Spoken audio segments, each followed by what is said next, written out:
اس لیے چلا جاتا ہوں کہ کہیں میرے گھر کے بچے نماز فجر کے لیے اٹھیں اور کھجور پڑی دیکھیں بغیر اجازت وہ کھانا شروع نہ کر دیں، اس لیے میں ان کھجوروں کو اٹھا کر جو ہے میں صاحب معاملہ کو پیش کر دیا کرتا ہوں۔ میرے نبی نے فرمایا جاؤ جس کے گھر میں لگا ہے کھجور کا درخت تم کو بھی بلایا جائے۔ چلے دوڑے صحابہ ادھر، ان سے کہا دستک دی دروازے پر، کون؟ کہا نبی بلا رہے ہیں۔ مجھے بلا رہے ہیں؟ کہا آپ کو بلا رہے ہیں۔ پہنچے بارگاہ رسالت میں، میرے نبی نے فرمایا یہ کون ہے؟ کہا حضور ابو دجانہ ہے۔ کہاں رہتے ہیں؟ میرے پڑوس میں رہتے ہیں۔ ان کا کوئی اچھا عمل ہو وہ بتاؤ۔ ہاں یا رسول اللہ، ان کا عمل یہ ہے کہ روزانہ فجر کے وقت یہ آتے ہیں مکان میں اور جو کھجوریں میرے طرف سے ان کی آنگن میں گر جاتی ہیں یہ اٹھا کر ہمیں دے دیا کرتے ہیں، اٹھا کر دیا کرتے ہیں۔ فرمایا صحیح ہے؟ کہا ہاں یا رسول اللہ صحیح ہے۔ تو میرے نبی نے فرمایا کہ وہ کھجور کا درخت، توجہ ہے، بولو سبحان اللہ، سبحان اللہ، خاموشی کا مقام نہیں، سبحان اللہ۔ یہ دو حدیث سنا رہا ہوں کہ جس حدیث کو سننے کے بعد گناہ جھڑتے ہیں نیکیاں مل جایا کرتی ہیں، یہ وہ حدیث ہے کہ سننے کے بعد مغفرت کا سامان تیار ہو جایا کرتا ہے، یہ وہ حدیث ہے کہ جہاں دعائیں مقبول ہوا کرتے ہیں۔ اس لیے میرے ارادے نے کہا کہ جناب حاجی نظام الدین پرسن صاحب کی اس چہلم کی فاتحہ میں اس حدیث کو پیش کر دیا جائے جس میں ہمارا بھی انتظام ہو جائے اور حاجی نظام الدین کا بھی مکمل انتظام ہو جائے۔ یہاں پر ہم مسکراتے رہیں، ان کی قبر میں نور کے پھول مسکراتے رہیں، وہ وہاں مسکرائیں، ہم یہاں مسکرائیں۔ الحمدللہ یہ وہ حدیث ہے۔ فرمایا اب ہم تمہیں یہ اجازت دیتے ہیں کہ وہ اپنے گھر کا جو کھجور کا درخت ہے ابو دجانہ کو دے دو اور ہم تمہیں جنت میں 10 کھجوروں کے درخت دیتے ہیں۔ سبحان اللہ، بولو سبحان اللہ، سبحان اللہ، سبحان اللہ۔ اب یہ جو ہے ٹھہر گئے، جنت کا معاملہ ہے، یہاں میں دے دوں وہاں پتہ نہیں کب۔ اب دیکھیں یہیں پر ساری کائنات جانتی اور مانتی ہے کہ نبی غیب داں ہے۔ بے شک، بولو بے شک، بے شک، نبی غیب کی خبریں دیتے ہیں۔ بے شک، بے شک، اللہ کے دیے سے نبی ایسے غیب داں ہے، ایسا نبی کو دیا ہے غیب جو نہ مانے اس سے بڑا کوئی نہیں ہے غیب۔ یہ وہ غیب نبی داں ہے۔ تو نبی کی بات نہیں، ابو بکر آگے بڑھے، انہوں نے دل کی بات کو پہچان لیا۔ حضور اجازت دیں تو میں کچھ کہہ دوں؟ کہا ہاں کہو اے ابو بکر، کہو کیا کہنا چاہتے ہو؟ کہا حضور یہ سوچ رہے ہیں کہ معاملہ یہیں پر ہو جائے، مجھے کھجور کے درخت یہیں مل جائے تو زیادہ اچھا ہے۔ فرمایا تو فیصلہ بھی تمہارے ذمہ ہے۔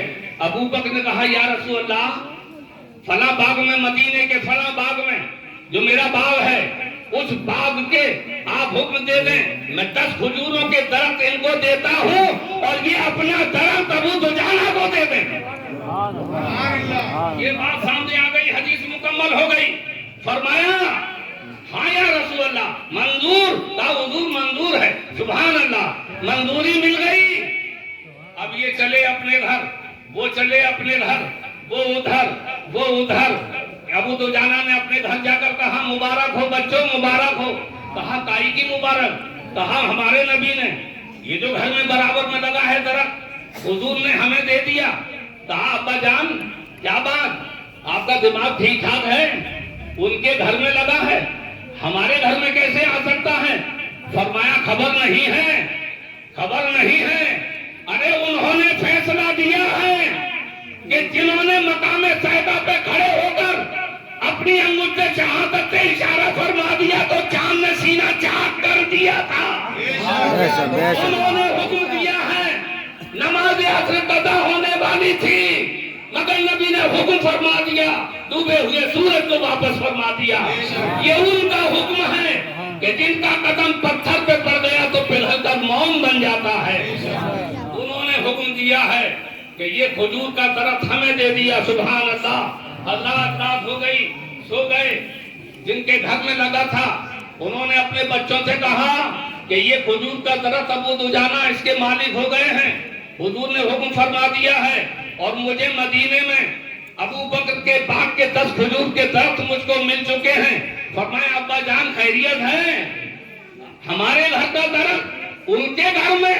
فرمایا ہاں یہ انہی کا حکم ہے کہ جنہوں نے اشارہ فرمایا تھا تو ابو جہل کی مٹھی بند تھی, نبی کی شہادت دے رہی تھی. بولو بولو سبحان اللہ. ابھی کچھ ہی دیر میں آپ کا انتظام بھی ہوگا, فاتحہ تیار ہے, گھبرائیے نہیں. سبحان اللہ. ایک مرتبہ بابا سے بلند بولو سبحان اللہ. اسی لیے یہاں پر آئے ہیں, یہ ذکر خیر کی محفل ہے. یہاں پر جتنا ان کے نام پر ذکر ہو جائے گا اتنی ہی قبر نور سے منور ہو جائے گی. اسی لیے یہاں بلایا گیا ہے. یہ جناب وسیم الدین صاحب پرنسپل ہیں الحمدللہ.